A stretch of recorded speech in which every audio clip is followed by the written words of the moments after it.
My stepmother tried to take over my late father's business, claiming he left it to her. In court, she said, "I have the papers." I waited for my turn and presented the partnership agreement, which clearly named me as the sole successor. Her lawyer stammered, "We didn't see that document." "All right, this is a long one, but I promise it's worth it. I'm not the kind of person who likes drama. I don't go looking for fights. But when someone tries to take something that isn't theirs, something I spent my whole life working for, you can bet I'm going to do whatever it takes to stop them." My stepmother thought she could take my father's business away from me. She thought she could rewrite history and make herself the owner of everything he built. She walked into court smug, thinking she had already won. Then I presented the one document she didn't know existed. Her lawyer stammered, "We didn't see that document." I just sat back and watched everything fall apart for her. My father was the hardest working man I ever knew. He started his construction business from nothing, pouring his sweat and blood into it. By the time I was a teenager, it was already one of the top firms in Houston. It wasn't some huge corporation, but it was well respected, profitable, and built on my father's name. I grew up on job sites. While other kids were playing video games, I was learning how to read blueprints. By the time I was in my 20s, I wasn't just working for my dad, I was working with him. He trusted me with everything. Then 5 years ago, he married Janet. Janet was younger than him by about 20 years. She was one of those women who made it obvious what she was after.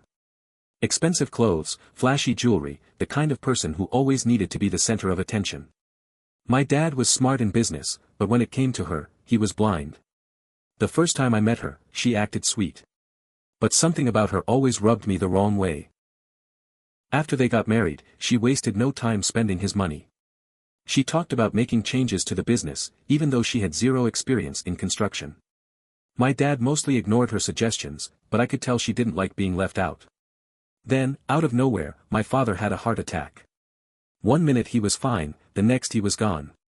I barely had time to grieve before Janet started moving in on everything. 2 weeks after the funeral, Janet called a meeting at the office. I thought maybe she wanted to talk about the transition, about me taking over, since I had been running the company alongside my dad for years. When I walked into the boardroom, I immediately knew something was off. There were lawyers sitting at the table. Janet was at the head, flipping through a stack of documents like she had been preparing for this moment for years. "Daniel," she said, putting on her best fake sympathetic voice. "I hate to be the one to tell you this, but your father left the business to me."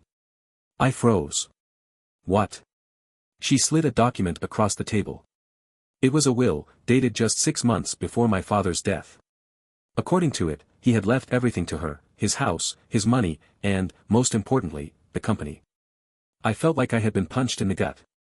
My father would have never done that. We had talked about the future of the company all the time. He always made it clear that when he was gone, I would be the one to take over. Janet sat there, watching me, waiting for me to react. I could see the satisfaction in her eyes. I forced myself to stay calm. "I need to review this with my lawyer," I said. Janet smiled like she had already won. "Of course," she said. "But as of today, you're no longer employed here." She was firing me from my own father's company. I walked out of that room in a daze. I had spent my entire life working for this company. I had put in the hours, built relationships, managed projects, handled clients. And now Janet thought she could waltz in and take it from me? Not a chance. I called my lawyer, Michael, and we started digging. The first thing we looked at was the will. It was real, but something about it felt off. My father's signature looked shaky. The witnesses were 2 of Janet's friends. That was already suspicious, but here's where she made her biggest mistake: she forgot about the partnership agreement. Years ago, when my father expanded the company, he made me a 49% partner. The agreement was clear: if anything happened to him, his shares would automatically transfer to me. It didn't matter what his will said. That document was legally binding. And Janet had no idea it existed. While we were gathering evidence, Janet was already playing CEO. She changed the company website, had the locks changed on the office, and even tried to sell company assets, things she didn't legally own. I stayed quiet. The longer she operated under the assumption that she had already won, the harder she was going to crash when the truth came out. Then came the lawsuit. Janet sued me, claiming that I was interfering with her business. She wanted a court order to remove me completely. Perfect. This was exactly what I wanted. Because now, we were going to court. And I was going to destroy her. The day of the trial, Janet walked in like she had already won. Her lawyer, Harrison, was one of those expensive, smug types who acted like this was all a waste of his time. He started strong. "Your Honor, the will is clear. Richard Carter left everything to Janet. His business, his assets, his entire estate. She is the rightful owner." He sounded confident. Cocky, even. Then it was my turn. I stood up, walked to the judge, and handed over the partnership agreement. "Your Honor, my father's will might say one thing, but this contract is legally binding. My father and I signed this agreement when we expanded the company. Upon his passing, all shares and ownership transferred to me. Not to Janet." Harrison blinked. He looked at the document like he had just been handed a bomb. We didn't see that document." "That's not my problem," I said. Janet's smug expression vanished. The judge took one look at the contract and nodded. "This is a legally binding agreement. The business belongs to Daniel Carter." Janet jumped out of her seat. "That can't be right. Richard left it to me." The judge didn't even look at her. "The will covers personal assets. The business contract overrides it. Daniel Carter is the legal owner." Her face went pale. For the first time since this all started, she realized she wasn't going to win. But she wasn't done yet. She had one last trick up her sleeve. And I had no idea just how much worse it was going to get. Janet sat there, frozen, her mouth opening and closing like a fish gasping for air. She was stunned. This wasn't how it was supposed to go for her. She had been so sure of her victory, so sure that she had erased me from my father's business. I thought that was it. I thought she would accept defeat, maybe throw a tantrum, and walk out. I was wrong. She didn't just have one last trick, she had an entire setup waiting for me. Just when I was about to step out of the courtroom, my phone buzzed. A message from one of my father's oldest employees, a guy named Jim who had been with us for over 20 years. "Check the company bank accounts. Something's not right." My stomach tightened. I pulled up the business accounts on my phone and nearly dropped it. Over $500,000 was missing. The transactions were recent, within the last 2 weeks. Money had been drained from company accounts into shell corporations, companies I'd never heard of, but names that sounded just real enough to slip past a lazy accountant. I immediately knew what happened. Janet had been stealing from the company. And she hadn't done it alone. I turned to my lawyer. "We need to stop her before she gets away with this." Janet must have noticed the way I stiffened because she suddenly smirked. "Oh," she said, her voice dripping with fake concern, "something wrong, Daniel?" I gritted my teeth. I wanted to wipe that smirk off her face. But I had to be smart. We dug in fast. Within 24 hours, my lawyer uncovered something even worse. Janet had bribed 2 of the company's accountants to move the money out of reach before she lost the case. She knew she was going to lose. So she set up a fallback plan. The money was supposed to be wired to an offshore account, but we caught it just in time. I made one call to the bank, and the transfer was frozen. The money couldn't leave the country. But there was one more twist I hadn't expected. Someone inside the company had helped her. And when I found out who it was, I felt sick. It was Mike, my father's right-hand man, the guy I had looked up to since I was a teenager. Mike had worked for my dad for 30 years. He had been like an uncle to me. My father had trusted him completely. And he had been helping Janet steal from us. I couldn't believe it. I confronted him that same night. We met in the company parking lot, late, when no one else was around. He looked nervous, shifting from foot to foot like he already knew what was coming. "Tell me you didn't do it," I said, my voice low, barely controlled. He wouldn't even look at me. I had no choice, kid," he muttered. "She had leverage on me." I stared at him. "What does that mean?" Mike rubbed his hands over his face. "I made some bad investments. I owed people money. Janet found out. She offered me a way out. I felt like I had been punched in the chest. This wasn't just some random betrayal. This was a man my father trusted with his life." I stepped closer, my heart pounding. "Do you know what you've done?" Mike swallowed hard.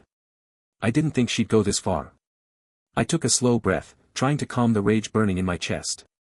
"Here's what's going to happen," I said, my voice like steel. "You're going to fix this. You're going to help me take her down? He hesitated. Then, after a long moment, he nodded. Janet still thought she had one move left. She had fake documents she planned to use to claim my father's personal assets, the house, his cars, everything. But we were ahead of her now. I had Mike on my side. I had the company's real records. I had proof she had been stealing. It was time to turn the tables. The day we were supposed to go back to court, Janet was gone. She never showed up. Her lawyer looked panicked. She had vanished overnight. And now? It was a race against time. Because I knew one thing for sure. She wasn't done. She was just getting started. Janet disappearing wasn't a coincidence. She wasn't the type to go down without a fight. If she was running, it meant she had another plan, one I hadn't seen yet. My first instinct was to check her bank accounts, but she was smarter than that. The accounts we could track were empty. She had planned her escape long before the trial began. I thought maybe she had fled the country, but then I got a call from Jim, my father's old employee, the same guy who tipped me off about the missing money. "She's still here," he said. "I just saw her at the docks." The docks? Janet didn't have family here. She had no reason to be anywhere near the water. Unless. I hung up and drove down there myself. I didn't see Janet at first. But I did see Mike. Standing by a black SUV, talking to a man I had never seen before. I stayed hidden, watching. Mike was supposed to be on my side. He had promised to help me take Janet down. But there he was, looking nervous, handing something over, a thick folder. The man he was meeting took it, flipped through it, then nodded. And that's when I saw her. Janet. She stepped out of the SUV like she hadn't just spent the last few weeks trying to ruin my life. Like she wasn't stealing from my father's company. Like she hadn't just disappeared the day before trial. I clenched my fists. I wanted to go over there and rip that folder out of their hands, but I forced myself to stay calm. I needed to know what was in those papers. Because if Mike was still working with Janet, that meant the battle wasn't over. Not even close. Mike drove away first. Janet stayed behind, talking to the other man. I finally got a clear look at him. And that's when it hit me. It was my father's old business rival. A man named Gordon Hayes. Gordon had spent years trying to push my father out of the industry. He had tried to buy Carter Construction more than once, and every time, my father had shut him down. Janet was selling him something. But what? I inched closer, trying to hear their conversation. "Need more time," Janet was saying. "You'll get the assets. I just need to finalize the rest." "The rest of what?" Gordon scoffed. "You told me the business would be mine by now. I don't like delays." Janet smiled, but I could tell she was nervous. "I told you, I'll deliver." Gordon didn't look convinced. "Fine," he said, getting into his car. "You have 2 days." Then he was gone. Janet sighed and pulled out her phone. I knew I was running out of time. The moment Janet left, I called Mike. He didn't answer. I called again. Voicemail. That was it. I wasn't waiting around. I knew where Mike lived, so I drove straight to his house. Banged on his door until he answered. He looked like he had seen a ghost. "Daniel, you shouldn't be here," I shoved past him and slammed the door behind me. "What did you give her?" Mike's hands shook as he rubbed his face. "I messed up, kid." "No kidding." I stepped closer, my voice low and dangerous. "What was in the folder, Mike?" He hesitated, then sighed. "It was the blueprints to your father's last project." I froze. "What?" Mike swallowed hard. "Your dad was working on something huge before he died. A massive government contract. Janet found out, and she's trying to sell it to Gordon." I stared at him. If she pulled this off, Gordon wouldn't just own the project, he would own the company's future. Janet wasn't just trying to take what my father left behind. She was trying to rewrite the entire legacy. And I wasn't about to let that happen. I didn't have time to waste. I had 2 days to stop Janet from selling the project to Gordon. I needed to get that folder back. And the only way to do that? Go straight to Janet. But this time, I wasn't walking into a courtroom. I was walking straight into enemy territory. And I had no idea what she had waiting for me. I knew where Janet was staying.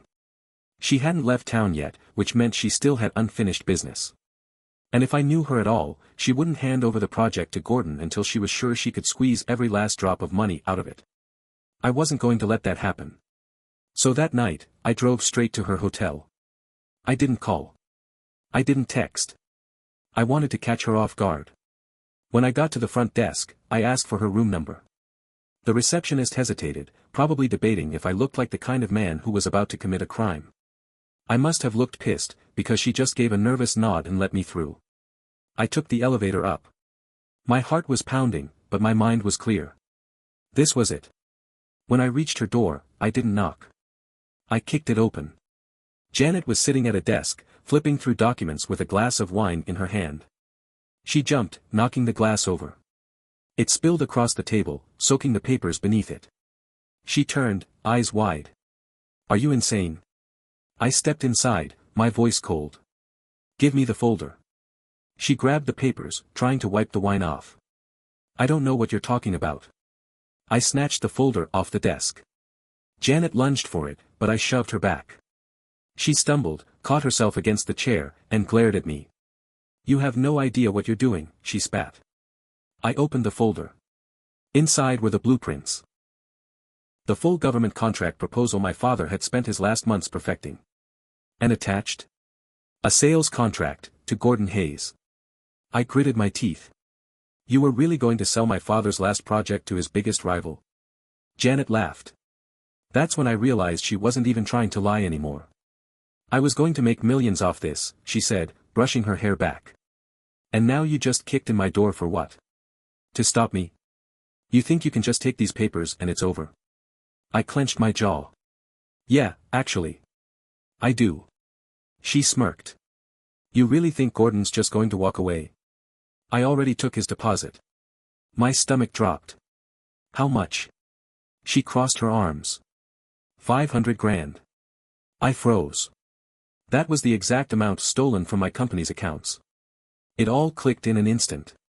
She hadn't just been taking money for herself, she had been funding this deal the entire time. I laughed. A cold, bitter laugh. "You're done, Janet," I said. She raised an eyebrow. "Oh. And how exactly do you plan on stopping me?" I pulled out my phone. And played the recording. Janet's smirk disappeared. On my phone, her voice rang out loud and clear, "I was going to make millions off this. You really think Gordon's just going to walk away? I already took his deposit."